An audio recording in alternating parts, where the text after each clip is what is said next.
प्रिय मित्रों, नमस्कार एंड जय मसीह की। आज हम जो सीखने जा रहे हैं वो है तीसरा भाग जीभ के पाप के बारे में। और आज हमारा जो टॉपिक है वो यह है जीभ के पाप के परिणाम। जी हाँ मित्रों, हमने तो जीभ के पाप के बारे में देखा है कि जीभ के पाप होते क्या है, उसकी वास्तविकता क्या है। लेकिन आइए हम आज जानते हैं बाइबल से जीभ के पाप के परिणाम क्या है। नंबर 1, कोढ़ का श्राप मिल गया। गिनती के पुस्तक 12 अध्याय 10 पद।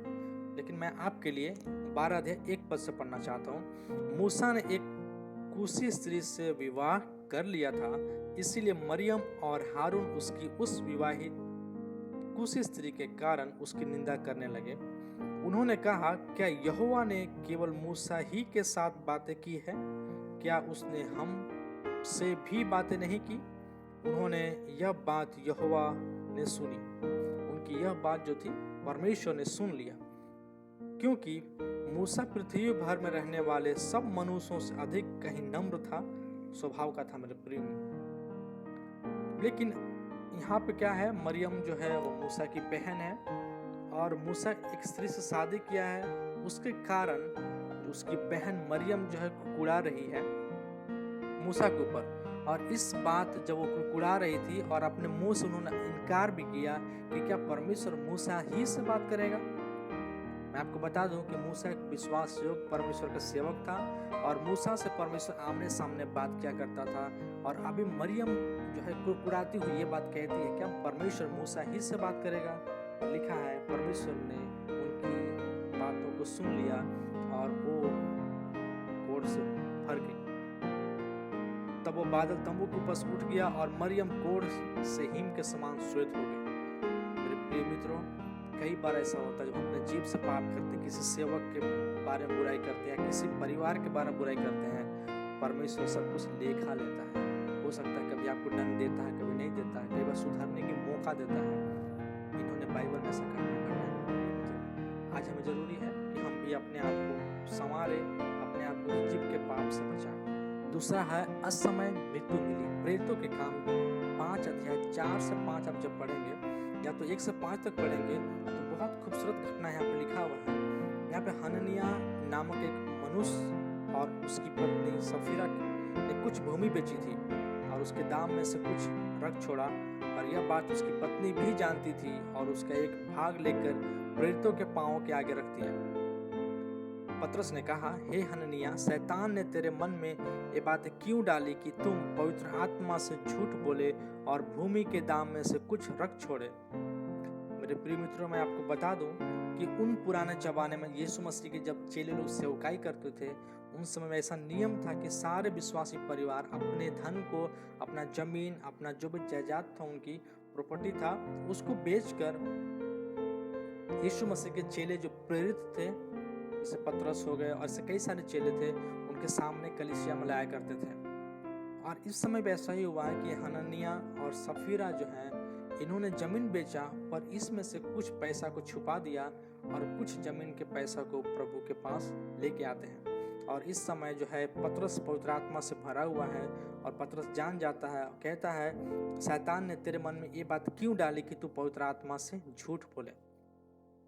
आगे लिखा है कि वह वहीं पे मर जाते हैं दोनों, पति पत्नी दोनों मर जाते हैं। मेरे प्रियो, कई बार पवित्र आत्मा के सामने झूठ हमें नहीं बोलना चाहिए, पर हम पवित्र आत्मा के सामने झूठ बोलते हैं। जिस जीभ से हम प्रभु की स्तुति करते हैं, जिस जीभ से हम अन्य भाषा बोलते हैं, जिस जीभ से आप प्रभु की महिमा करते हैं, मेरे प्रिय मित्रों, सेम उसी जीभ से आप कभी बुराई भी करते हैं। इसको आपको सोचने की आवश्यकता है। बाइबल में असह्य मृत्यु के बारे में लिखी गई है और वो दोनों व्यक्ति, पति पत्नी दोनों, परमेश्वर के उपस्थिति में कलीसिया में ही मर गए। आज हमें जरूरी है कि हम अपने आप को समझें और इस जीभ के पाप के परिणाम से हमें बचाएं। तीसरी बात है मिकल पांच हो गई। जब आप दूसरा सामुएल के पुस्तक 6 अध्याय 14 और 23 पद पढ़ेंगे, इस घटना के बारे में अच्छी तरह से समझ सकते हैं। मैं आपके लिए पढ़ना चाहता हूँ 6 अध्याय 14 पद। और दाऊद सनी का एपोद कमर में कसे हुए यहोवा के सन्मुख तन मन से नाच रहा था। दाऊद जो था वो क्या कर रहा था, नाच रहा था।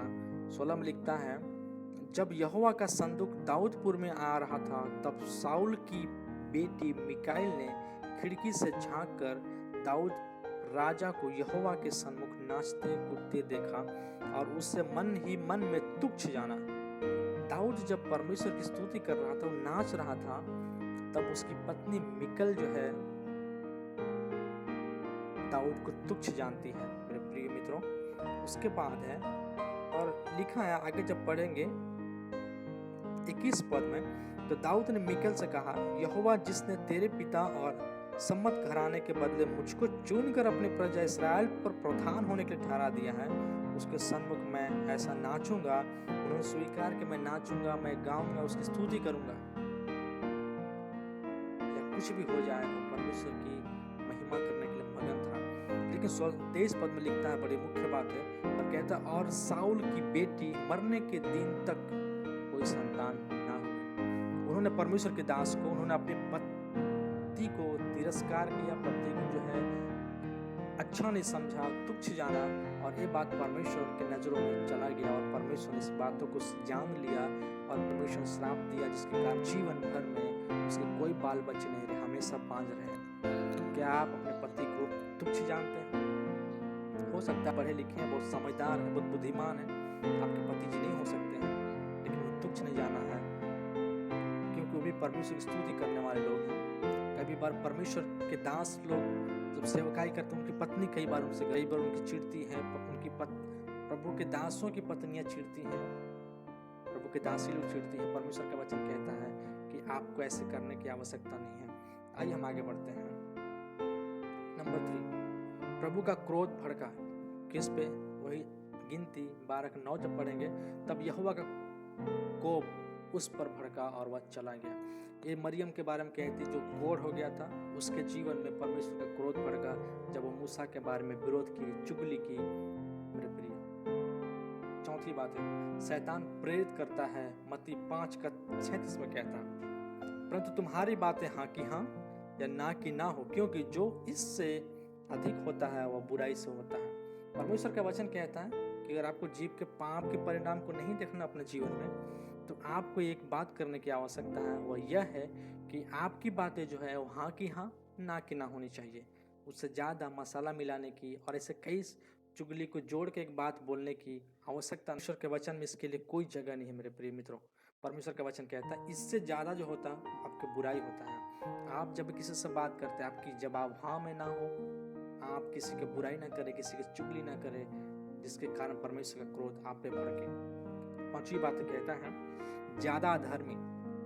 2 तिमुथी की पत्री 2:16 पर जब पढ़ते हैं, कहता पर अशुद्ध बकवास से बचा रह, क्योंकि ऐसे लोग और भी अभक्ति में बढ़ते जाएंगे। जब आप ज्यादा बोलते हैं, वो क्या होता है? अधर्म को पैदा करता है। नीति वचन में वैसे कई सारे वचन लिखे हैं जो मैंने यहाँ पर नहीं लिखा हूँ, आप जो है खुद स्वयं पढ़ें। आपका अशुद्ध बकवास, जब फालतू को जब बहस करते रहते हैं, फालतू को जब बकवास करते रहते हैं, परमेश्वर का वचन कहते हैं ज्यादा अधर्म है, आपके जीवन में पाप श्राप को लेके आता है, जिसके कारण आपकी प्रार्थना परमेश्वर के सन्मुख सुनी नहीं जाती और आपके जीवन में एक आशीष नहीं आ पाता, आपके जीवन में खुशी शांति नहीं। मेरे प्रियो, कारण है कि आज जीव के पाप की वजह से भी हम हैं। नंबर 6, न्याय के दिन लेखा देना होगा। मत्ती 12:36 में, और मैं तुमसे कहता हूँ कि जो निकम्मी बातें मनुष्य कहेंगे, न्याय के दिन हर एक बात का लेखा देना होगा। आप जो भी बात करते हैं अपने होठों से, आप उसकी सारी बातों को, निकम्मी बातों को लेखा देना परमेश्वर के सामने। इसलिए जो भी बोलते हैं आप होशियारी के साथ बोले, अपने जीभ को सही मायने में इस्तेमाल करें मेरे प्रिय, क्योंकि जीभ में आग है, जीभ में विष भरा हुआ है, दुनिया को नाश कर सकती है, आपके 6 फीट के शरीर को भी नाश कर सकती है। नंबर 7, बहुत ही प्रमुख बातें हैं और बहुत ही खतरनाक बातें हैं। कहते हैं आग के झील में स्थान मिलेगा किनको? जो जीभ से पाप करते हैं। आप जीभ से झूठ बोलते हैं, जीभ से हम सब चुगली करते हैं या कई सारे पाप करते हैं, जीभ का पाप, वो सब पापों से हम नरक जाने वाले। क्या कहते हैं आत्मा? देखिए, पर डरपोकों और अविश्वासियों और घिनौनों और हत्यारों और व्यभिचारियों और टोनों और मूर्ति पूजकों और सब झूठ का भाग उस झील में मिलेगा जो आग और गंधक से जलती रहती है। हाँ मेरे प्रिय, आपने जो देखा और सुना है वो सही है। परमेश्वर का वचन कहता है कि परमेश्वर के वचन का एक बिंदु भी, मात्रा भी नहीं टलने वाला है। आप कैसे कैसे नहीं टल सकता है। परमेश्वर का वचन कहता है अगर हम जीभ से पाप करते हैं, झूठ बोलते हैं, इसके कारण हम जो है नरक के झील में जाने वाले हैं। जो है परमेश्वर बचाना चाहता, आप जो है अपने जीवन में निर्णय लीजिए, प्रभु मैं अपने जीभ से पाप नहीं करूँगा, मैं अपने जीभ से किसी की बुराई नहीं करूँगा, मैं अपने जीभ से सत्य बोलूँगा। आप जो है परमेश्वर के सम्मुख निर्णय लेना है, प्रभु मेरे जीभ के पापों से क्षमा कर और इन परिणामों से मुझे बचाइए प्रभु, ताकि मैं आपकी स्वर्ग के राज्य में भागीदारी हो सकूँ। परमेश्वर आपको जो है इस वचन के द्वारा आशीष दे। उसके बाद हम नेक्स्ट पार्ट में मिलेंगे।